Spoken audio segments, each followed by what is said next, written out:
Amis passionnés d'astrologie et d'actualité, je vous souhaite la bienvenue pour cette nouvelle vidéo dans laquelle nous allons dire quelques mots sur les élections municipales qui sont prévues les 15 et 22 mars prochains.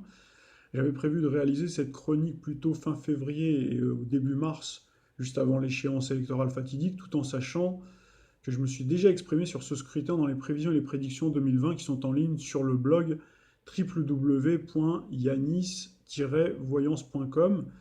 Mais l'actualité étant ce qu'elle est, avec ses soubresauts et ses péripéties, je rebondis sur ces derniers faits les plus brûlants. Cette fois, vous allez voir, c'est quand même du lourd, puisqu'on a appris par le biais de Public Sénat, le 16 janvier dernier, qu'une circulaire de Christophe Castaner demande au préfet de n'attribuer une nuance politique aux candidats que dans les communes de 9 000 habitants et plus, ainsi que dans les villes, préfectures et sous-préfectures. Alors ça a l'air de rien comme ça, mais vous allez voir, hein, pour vous expliquer les subtilités de la manœuvre, je vous invite à écouter deux fois plutôt qu'une l'excellente Tatiana Ventose de Fil d'actualité qui vous explique cela avec éloquence et non sans un brin d'humour sarcastique. Rejeté dans l'opinion publique, contesté dans la rue, Emmanuel Macron et son gouvernement craindraient-ils désormais le verdict des urnes? À moins de 2 mois des élections municipales, c'est ce que laisse penser une circulaire du ministre de l'Intérieur Christophe Castaner, accusé par l'opposition de fausser le scrutin de mars prochain. Que dit ce document? Et surtout, en quoi est-il révélateur d'une instabilité politique grandissante dans notre pays? C'est ce qu'on va voir tout de suite. Dorénavant, le calcul des scores nationaux en fonction des appartenances politiques ne prendra plus en compte que 4% des localités françaises et moins de la moitié des électeurs français.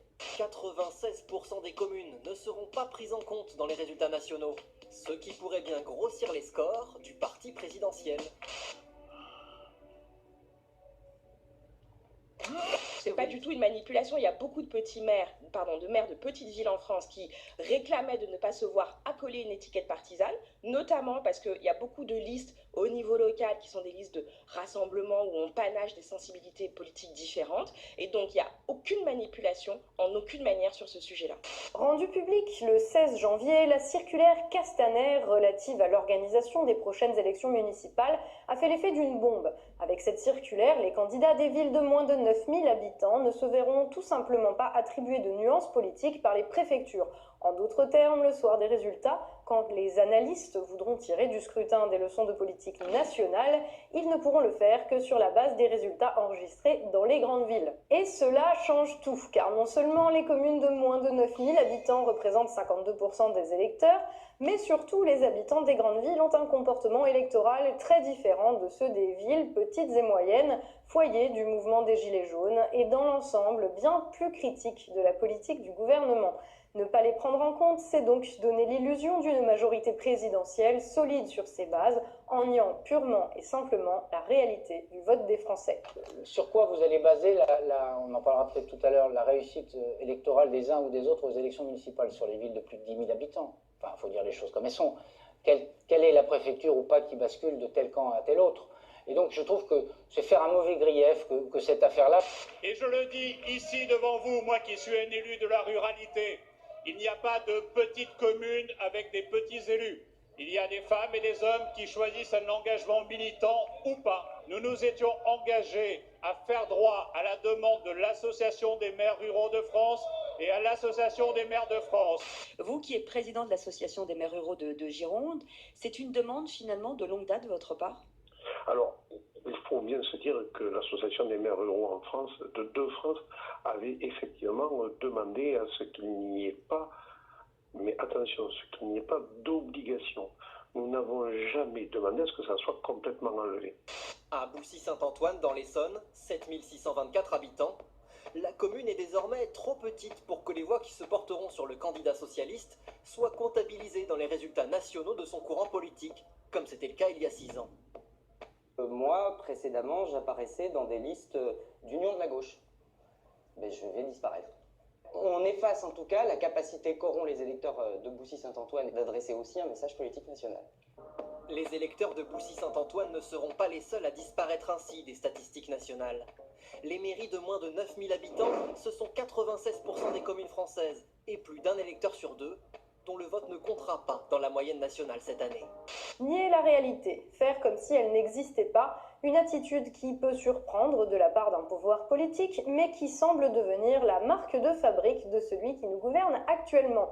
En cela, la circulaire Castaner est loin d'être un phénomène isolé. Elle a été publiée alors même que la France était en proie à un mouvement social d'ampleur, d'une durée inédite, et face auquel la seule réaction du gouvernement a été, là aussi, d'en nier la réalité. Car si aujourd'hui le conflit autour de la réforme des retraites semble sur le point de se terminer, c'est uniquement parce que les salariés de la RATP, en grève depuis 45 jours, n'ont eu d'autre choix que de reprendre le travail pour nourrir leur famille. À aucun moment, le gouvernement n'a donné le moindre signe de vouloir discuter avec eux, ni même prendre en compte leur existence ou l'existence des gens en galère de transport. Pourtant, durant la totalité de ces 45 jours, le soutien au mouvement est resté majoritaire dans l'opinion publique. Et même l'imposture du retrait de l'âge pivot, que nous avons décortiqué ici même, n'a pas suffi à faire basculer l'opinion. Le gouvernement a simplement choisi de faire comme si cette opinion publique, elle non plus, n'existait pas. Nous avons, en travaillant beaucoup avec les organisations syndicales et patronales, abouti à une démarche, une forme de compromis, où chacun, en respectant son partenaire et en respectant ce qui était important pour lui, a accepté d'évoluer. Et je me félicite que par le travail, par la discussion, même si je sais que ça prend du temps, nous ayons pu aboutir à ce compromis qui n'est pas souvent la norme dans l'histoire sociale française, mais qui, je pense, est une excellente nouvelle. D'ailleurs, à en croire le pouvoir en place, les violences policières qui ont émaillé les manifestations et dont les vidéos se comptent par centaines sur les réseaux sociaux n'existent pas non plus. Il y a des gilets jaunes qui disent aussi qu'il y a des violences commises par les forces de l'ordre. Est-ce que celles-là resteront impunies? Moi, je ne connais aucun policier, aucun gendarme qui est attaqué des gilets jaunes. Par contre, je connais des policiers et des gendarmes qui utilisent des moyens de défense de la République, de l'ordre public. Et vous savez, il n'y a pas de liberté sans ordre public. Mais quand on arrive à un tel climat, à un moment donné, le Premier ministre et le Président de la République, vous en parlez avec le Président de la République en vous disant ce climat, il va falloir tenter de l'apaiser après tous ces événements? Écoutez, la logique de compromis et de dialogue social que j'indique, c'est un élément de cette confiance et de cet apaisement. Mais si l'apaisement et la détente, c'est se condamner à l'inaction, alors il n'en est pas question. Parce que notre pays, il n'a pas besoin d'arrêter de fonctionner. Il a besoin d'avancer. Il a besoin d'être transformé sur les aspects qui ne fonctionnent pas très bien ou qui pourraient fonctionner mieux. Quant aux nombreuses demandes exprimées par la population lors du mouvement des Gilets jaunes et dont la publication intégrale sous forme de cahiers de doléances en ligne était pourtant une promesse gouvernementale il y a un an à peine, il semblerait qu'elle n'existe plus non plus. Il y a un an, les citoyens ont rempli plus de 16 000 cahiers de doléances en mairie. Des cahiers transmis ensuite aux préfectures, comme ici en Corrèze, pour que l'État les analyse. C'est la première fois qu'on a une matière comme ça, aussi inédite, qui d'ailleurs peut intéresser les journalistes, les chercheurs, les scientifiques. Tout doit être en transparence totale. Les garants y sont extraordinairement attachés, nous aussi. Certains appellent ça l'open data. L'idée, c'est qu'on veut pouvoir mettre sur la plateforme tout en transparence. Tout doit pouvoir être consulté par tout le monde. Rien de caché, on ne garde rien pour nous. Je pense que nous pouvons faire du moment que traverse la France une chance. Nous sommes retournés sur place à la rencontre de cette maire d'une petite commune de 88 habitants, Saint-Geniez-aux-Mers. Les cahiers de doléances, elle y croyait. J'ai trouvé que c'était une très bonne initiative à la base. Les gens pouvaient s'exprimer et dire exactement ce qu'ils attendaient du gouvernement. Mais quand elle cherche une trace de son cahier sur le site du Grand Débat, alors verdict? Verdict, rien. Rien, aucun retour, aucune transparence. Alors, que s'est-il passé ? Les préfectures, après avoir récupéré les cahiers, les ont transmis à la Bibliothèque nationale de France pour qu'ils soient numérisés. Puis ces documents ont été transformés en texte informatique pour être analysés par des spécialistes. On appelle ça l'ossérisation. Ces données, l'État les a gardées pour lui et ne les a jamais publiées sur Internet. Problème technique, justifie le cabinet du ministre. Les cahiers citoyens représentent des téraoctets de données. Les héberger en permanence sur le site aurait été trop lourd à mettre en place. Une explication qui ne convainc pas ceux qui ont analysé ces données. On nous a jamais parlé de cette raison-là à l'époque, et je pense pas qu'elle soit pertinente, puisque nous, l'ensemble des données tenait sur nos ordinateurs. Le problème principal que ça pose, c'est qu'on ne peut plus faire d'analyse sur ce corpus qui est un trésor national. On n'a jamais collecté autant d'expressions citoyennes en France. C'est dommage. Au fil des alternances de majorité, les Français se sont habitués aux mensonges en politique. Mais le fait qu'un pouvoir institué fasse comme si le pays qu'il est supposé régir n'existait pas, constitue en revanche une nouveauté particulièrement inquiétante, celle d'un pays où le peuple et ses gouvernants n'ont plus rien de commun, rendant de fait les gouvernants illégitimes à gouverner aux yeux d'une part toujours plus importante du peuple. Dans ce genre de situation, un monarque, quel qu'il soit, finit généralement par être rattrapé par la réalité. Et malheureusement pour lui, il y a alors peu de chances qu'elle lui fasse des cadeaux. Il faut savoir que ce remodelage du code électoral aurait fait bondir les Républicains et le Parti socialiste, nous dit le site France Info. D'autres médias montrent les représentants du Rassemblement national également remontés comme des horloges. Ces derniers accusent le ministre de l'Intérieur de vouloir présenter, comme vous avez pu le constater, donc des résultats tronqués qui minimiseraient une éventuelle défaite de La République En Marche lors des élections municipales.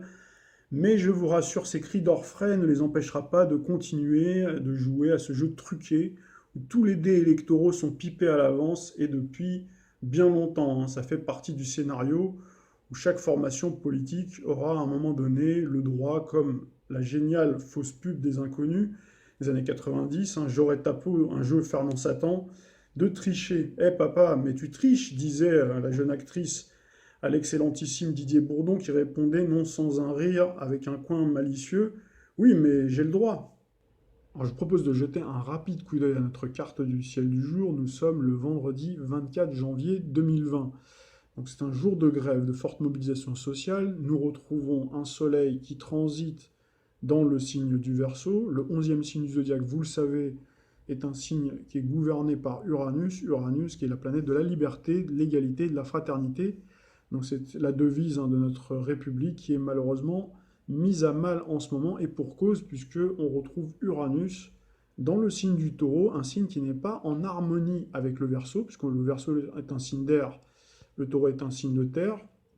Par ailleurs, Uranus est en chute dans le signe du Taureau, et si on se réfère au passé, au cycle d'Uranus, Uranus a un cycle de 84 ans, et 84 ans en arrière, on avait Uranus dans les années, milieu des années 30, les années 40, qui correspond au régime de Vichy, pour faire très court. On avait cette propagande d'État, et donc on retrouve des accents à notre époque, donc du travestissement de cette réalité, d'où cette nouvelle réalité. Vous avez vu le logo donc de mademoiselle Tatiana Ventose au cours de son exposé, et pour cause, puisqu'on a bien ce travestissement de la réalité par le biais également de Saturne, qui est le deuxième maître du Verseau, que l'on retrouve dans le signe du Capricorne. Donc le signe du Capricorne, Saturne, ça représente l'État, le signe du Capricorne, c'est le signe des institutions, le signe des structures, qui sont en pleine déliquescence en ce moment avec la conjonction à Pluton. On a cette conjonction quasi parfaite de Saturne à Pluton, donc on l'a déjà expliqué dans les précédentes chroniques. Tout dépend du point de vue dont on se place, mais si on se place du point de vue des administrés que nous sommes, des citoyens, nous voyons donc les structures étatiques, tous les corps de l'État qui sont en train de se déliter, qui sont en train de se décomposer, qui sont en train de se déstructurer, qui sont en train de se détruire à petit feu depuis maintenant des années. Mais là, on a une accélération, on a une expansion dans la destruction avec Jupiter, avec le transit de Jupiter. Donc on a justement cette destruction, mais on a également par la même occasion une manipulation également. Pourquoi? Puisque Jupiter, c'est la planète du pouvoir. Donc c'est la planète qui permet de diriger, de rassembler. Et puis vous avez Saturne qui est la planète des responsabilités étatiques.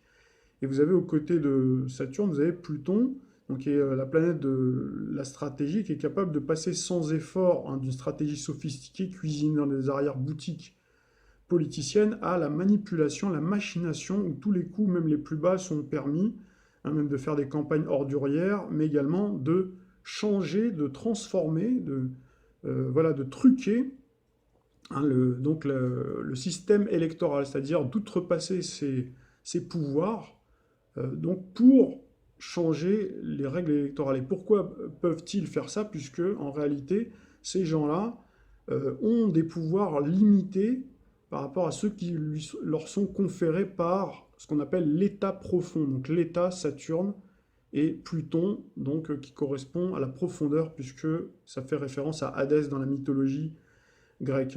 Hadès, le maître des enfers, des mondes souterrains. Quand on parle des enfers, on parle du diable. Et donc là, il faut regarder à chaque fois dans le détail. On dit souvent le diable se cache dans les détails. Et là, on est bien dans le signe méticuleux du Capricorne. C'est un signe qui est organisé, c'est un signe qui est structuré, qui programme tout à l'avance. Et donc, ça veut dire qu'il y a des gens qui sont au-dessus, qui leur laissent ce droit-là de tout faire pour détruire l'État, donc l'État-nation, puisqu'en fait, on a cette opposition au cancer, le cancer qui est le signe de la nation. Donc, qui permet en fait de détruire, mais ensuite, après, pour rénover à leurs mains, quand on va avoir le transit de Saturne dans le signe du Verseau, qui correspond au 22 mars. Le 22 mars, c'est le deuxième tour des élections électorales. Donc là, on a bien Saturne qui va transiter dans le signe de la rénovation. On va voir le paysage politique rénové et on va voir, donc sur le terrain, il y a beaucoup de transformations qui sont en train de s'opérer de manière assez brutale d'ailleurs, puisqu'on va avoir Saturne carré à Uranus. Uranus qui vient fracturer, qui vient fracasser un petit peu tout ça. Et donc qui va créer cet ultra-libéralisme. Donc on retrouve le cycle de l'ultra-libéralisme. C'est-à-dire que là, on a bien le travestissement, les valeurs dévoyées de la liberté qui devient le côté libertaire, ou du moins le libéralisme, l'ultra-libéralisme. Et on a de l'autre côté l'égalitarisme. L'égalité qui est remplacée par l'égalitarisme notamment, donc qui conduit justement à les plus grandes inégalités qui soient. Malheureusement, donc voilà un petit peu vers quel paradigme on est en train de s'acheminer. Expliqué dans le passé, dans nos prévisions et prédictions 2019, donc publiées en 2018 sur la chaîne et également sur le blog, que le cycle Jupiter-Neptune, donc Jupiter dans le signe du Sagittaire, le signe de l'optimisme, donc a donné effectivement beaucoup d'optimisme. Vous avez vu aux citoyens d'aller remplir les cahiers de doléances, d'aller se précipiter avec beaucoup d'enthousiasme aussi pour participer à ces réunions. On s'est dit, tiens, on nous donne la parole, c'est génial, etc. Mais j'avais dit que ça ne servirait à rien. Et là, vous en avez la preuve patente aujourd'hui avec Jupiter dans le signe du Capricorne. J'avais dit qu'il y aurait ce retour à la réalité brutal, puisque Jupiter carré à Neptune, c'est un peu comme si vous étiez un petit peu comme si vous étiez dans un ballon dirigeable, et vous étiez gonflé un peu à l'hélium avec Neptune, qui est la planète qui a tendance un petit peu à brouiller les cartes, brouiller les pistes. C'est la planète aussi, quand elle est en position dissonante comme ça, elle a tendance à créer la grande illusion, donc à carrément brouiller, à voir les choses un petit peu avec vos lunettes roses, et penser que tout est beau, tout est magnifique, et que les gens ont un excès d'optimisme, voire de naïveté. Et donc c'est pour ça qu'ils se sont précipités pour remplir ces cahiers de doléances, et vous avez vu ce qu'il en est advenu malheureusement, vous avez vu cette malhonnêteté intellectuelle, donc c'est de garder, de collecter ces données pour bien sûr les utiliser pour des raisons politiciennes, mais pas pour les restituer, et certainement pas pour répondre favorablement aux demandes du peuple. Donc là on a bien ce retour brutal à la réalité, et d'ailleurs on retrouve Jupiter dans le signe du Capricorne, qui est le signe de monsieur Christophe Castaner. Toutes les femmes et les hommes politiques connaissent les règles de ce jeu de dupes, et ils en connaissent également les risques, mais tous se précipitent pour y jouer. La preuve, ils sont déjà tous dans les starting blocks pour les présidentielles 2022. Vous avez Marine Le Pen qui se déclare candidate, Ségolène Royal qui fait son comeback, François Hollande qui s'érige en donneur de leçons de son poulain Macron, alors que lui-même n'avait pas fait mieux, voire il avait préparé le terrain, et c'était lui qui l'avait enfanté sous l'impulsion, bien sûr, de l'État profond, qui lui a permis, qui lui a donné le périmètre, pour pouvoir agir dans ce sens-là. Vous avez enfin Nicolas Dupont-Aignan qui invite une shortlist de potentiels candidats dits patriotes à une primaire de la droite, où figurent Florian Philippot et François Asselineau, sans apparemment lui avoir demandé son autorisation, ainsi qu'aux autres. Vous avez les Républicains qui ne rejoindront jamais Emmanuel Macron, c'est plutôt les Républicains qui sont à la droite, également qui sont sur cette ligne politique-là, tels que les députés Julien Aubert et Guillaume Larrivé, et vous avez également le patron du groupe Les Républicains au Sénat, Bruno Retailleau, et ils ont ajouté également, ou en tout cas M. Dupont-Aignan s'est permis d'ajouter Mme Natacha Polony, Éric Zemmour, également le général De Villiers. Tiens donc là je vous renvoie à notre chronique de l'année dernière, au mois de février, on avait fait une chronique où nous avions évoqué donc la possibilité que le général De Villiers joue un rôle politique important. Rapide coup d'œil également à ce que j'avais dit sur le blog, sur les municipales 2020. Alors pour les municipales, je vois un bon score pour les écologistes et les partis dits de gauche type France Insoumise. Vous avez les partis plus souverainistes, patriotiques, nationalistes comme ceux du Frexit qui auront un petit peu plus, je pense, le vent en poupe que lors des européennes, puisque c'est vrai que jusqu'à présent, ils n'ont pas beaucoup brillé. Là, peut-être qu'ils devraient un peu progresser. Vous avez le parti de Madame Le Pen, donc le Rassemblement national qui devrait remporter des villes importantes. Et vous avez les candidats de La République En Marche et du parti du gouvernement, à part dans certaines grandes villes, je sentais, moi, la débâcle, et j'avais indiqué ce revers, s'il n'est pas masqué ou édulcoré par les communicants et les médias, doit normalement pousser Macron à tenter une nouvelle donne politique avec un remaniement de plus ou moins grande ampleur. Alors, c'est vrai que c'était une façon pudique de dire qu'il y aurait de toute façon de la magouille, bien sûr. C'est vrai que j'ai pas hésité à le dire l'année passée, j'ai pas arrêté de dire qu'on était dans un climat de grands mensonges XXL, à la faveur justement de ce cycle jupitero-neptunien. Donc là, j'ai été un petit peu plus sobre, peut-être, sous l'influence de Jupiter en Capricorne. Voilà, et comme ça, bon, là, vous voyez que finalement, ça va même au-delà, puisque vous voyez bien que tout est truqué. Jetons un rapide coup d'œil à la carte du ciel de ce dimanche 15 mars 2020, où nous retrouvons bien sûr un soleil qui finit sa course dans le signe du Poisson, avec une relative proximité à Neptune, et également une lune noire qui montre qu'il y a des choses pas très claires, d'autant qu'on a une dissonance à la lune qui séjournera ce jour-là dans le signe du Sagittaire, qui est un signe, le signe de la foi, mais également celui de la mauvaise foi, lorsque on a ces dissonances-là, ce caractère dévoyé qu'on a eu d'ailleurs l'année dernière avec Jupiter-Neptune. Donc là, c'était vraiment le grand mensonge. Donc là, avec la Lune, c'est un petit peu pareil, ça a un peu les mêmes accents. On a bien sûr la valorisation de Neptune, donc qui va mettre l'accent aussi sur l'écologie, donc ce qui va permettre, je pense, aux écologistes de tirer leur épingle du jeu sur ce premier tour-là, normalement. Également les partis dits de gauche, puisqu'on retrouve un cycle, toute proportion gardée, oui, on retrouve bien le cycle Jupiter-Neptune, puisqu'on a bien un sextile Jupiter-Neptune, donc normalement on devrait avoir un mieux normalement pour les partis dits de gauche, mais par contre on a bien le contrôle avec Mars deuxième, qui est également le deuxième maître du Capricorne. On le retrouve avec une conjonction quasi parfaite à Jupiter, Pluton et Saturne, comme je vous l'expliquais, qui finit sa course dans le signe du Capricorne.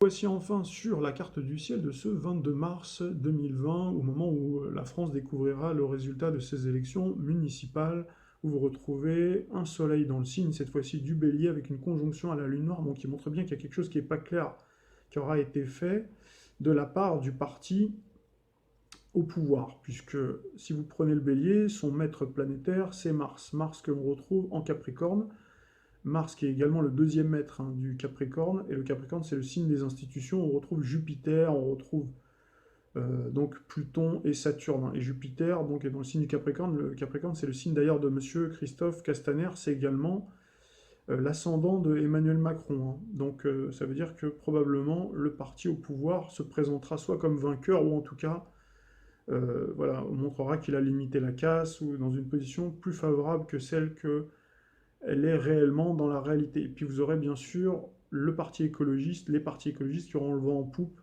avec cette conjonction Lune-Neptune dans le signe du Poisson. Chers amis, nous arrivons au terme de cette vidéo. Donc je vous souhaite un agréable week-end et je vous souhaite une excellente nouvelle lune dans le signe du Verseau. À bientôt.